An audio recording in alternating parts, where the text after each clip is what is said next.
So today we get this incredible section 76 that's so incredible that it gets its own label that is pretty powerful. The vision.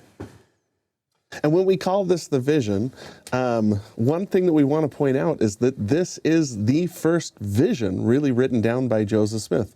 The earliest account of the first vision is written down the summer after this in 1832. So this is Joseph Smith, not just in his most famous testimony, but in one of the earliest testimonies that he gives of Jesus Christ, his resurrection, and the expansiveness of the plan of salvation. So to put this into context, we haven't put a lot of emphasis on this as we've gone through the curriculum so far this year, up to this point.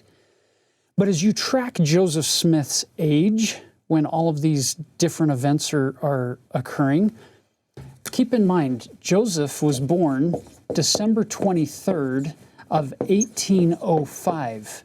So when section 76 is given, he just almost 2 months ago from this point turned 26. He's 26 years old. And he's having the vision together with Sidney Rigdon, which is kind of unique because there are those times in church history where you've got the two, whether it's Joseph and Oliver being visited by John the Baptist and getting the Aaronic priesthood, or Peter, James, and John, as opposed to the first vision where Joseph's all alone.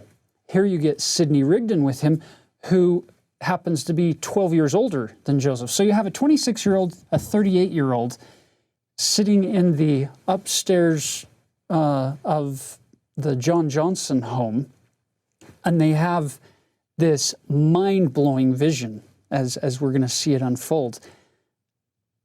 Stop and think about what you had accomplished if you're over 26, what you had accomplished by the time you were 26 years old, and now consider the fact that we're already in section 76. There's already been a ton of stuff happen over in New York, moving out to Kirtland, out to Missouri, coming back to Kirtland. Joseph's produced the Book of Mormon.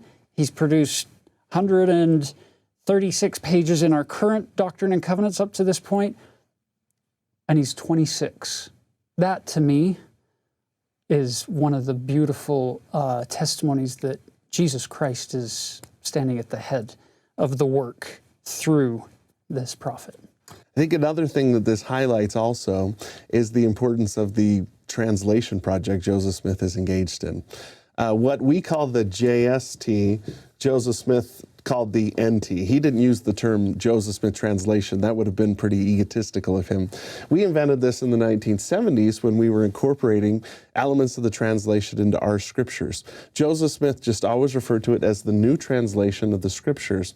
And section 76 demonstrates how important this translation process was to Joseph Smith's revelatory process. That it's difficult to say that the Joseph Smith translation and the D&C are two separate books. They're really interwoven because as Joseph Smith is studying the scriptures, and that's a big part of the reason why he's asked to translate the Bible, is to just really intensely engage with the scriptures.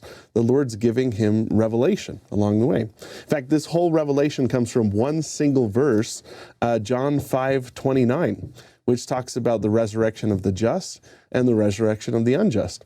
In response to that, Joseph Smith and Sidney Rigdon start to ponder and say, if the scriptures are right, there must be more resurrection than just one. And that sparks this grand panoptic vision that causes them to see the best of the best, the worst of the worst, and everything that's in between.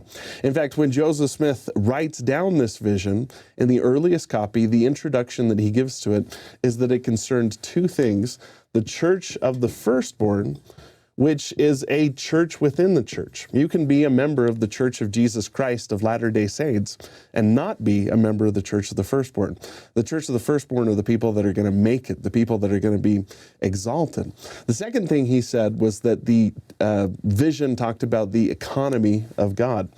And economy is a word that we use differently today than Joseph Smith would have used in his time.